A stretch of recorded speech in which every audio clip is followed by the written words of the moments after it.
Hey fans and subscribers, this is your weekly gaming update here on the Gaming for Insight channel, where I share with you some of the highlights that happened this past week. I am your host, Joe. Sources for these updates are in the description, so sit back, relax with your favorite beverage, and let the channel catch you up on what happened in gaming news this past week. For our first update, AMD and Bethesda have partnered on Starfield. Todd Howard confirmed that AMD engineers have worked on the game's code base specifically for support on Fidelity FX Super Resolution 2.0 or FSR2 in the game. The announcement has goaded concern for NVIDIA technology supported in the game, such as DLSS, an equivalent, generally speaking, technology to FSR in its purpose. Those distraught by the announcement have taken to Twitter to express disgust with the partnership, even going as far as to initiate a boycott of AMD. Starfield is not the first game to support AMD technologies like FSR. Far Cry 6, for example, supports FSR and not DLSS. However, Starfield has been the most anticipated game, some will say, of 2022 and 2023, which only can exacerbate concern. For our second update, a recently alleged DDoS attack on servers used for Diablo 4 occurred over the weekend. This has resurfaced the earnest request for an offline mode not requiring online access to play the game. Players were left for several hours over the weekend unable to play. However, mandated online play for Diablo 4 was the case as well for Diablo 3 approximately 11 years ago.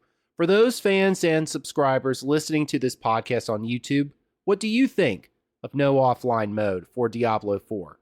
Let me know in the comments. For our third update, Elder Scrolls 6 was announced by Bethesda in 2018, and fans have eagerly awaited for this game. However, Phil Spencer has made an announcement that the RPG-based game is 5 years plus away. The game is too far out to say even what platform it will release on. Some fans know that Elder Scrolls 6 is slated to release after Starfield. The question has been, though, how long? In 2021, the game was announced as in the design phase. Fans will need to wait until 2028, potentially, for release of this game. For our fourth update, the channel has come across new patch notes for Diablo 4 and Darktide. The details of these are much to unpack. For Diablo 4, the patch is 1.0.3 build, and for Darktide, the patch is patch 11. So if you are playing these games, do note that an update may be waiting for you when you return home. For our fifth update, a MetaQuest subscription by the name MetaQuest Plus was announced. The subscription service will go for $7.99 a month or $59.99 a year.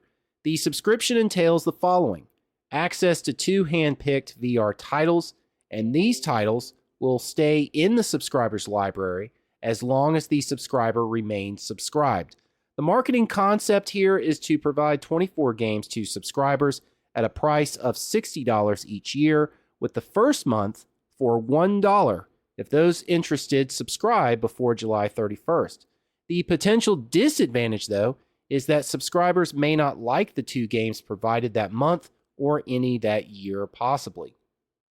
Well, that's it for this weekly gaming update. If you enjoyed this update, subscribe to the channel on YouTube or select the follow button in your favorite podcast service of choice. With that, in the words of Commander Shepard from Mass Effect, I should go.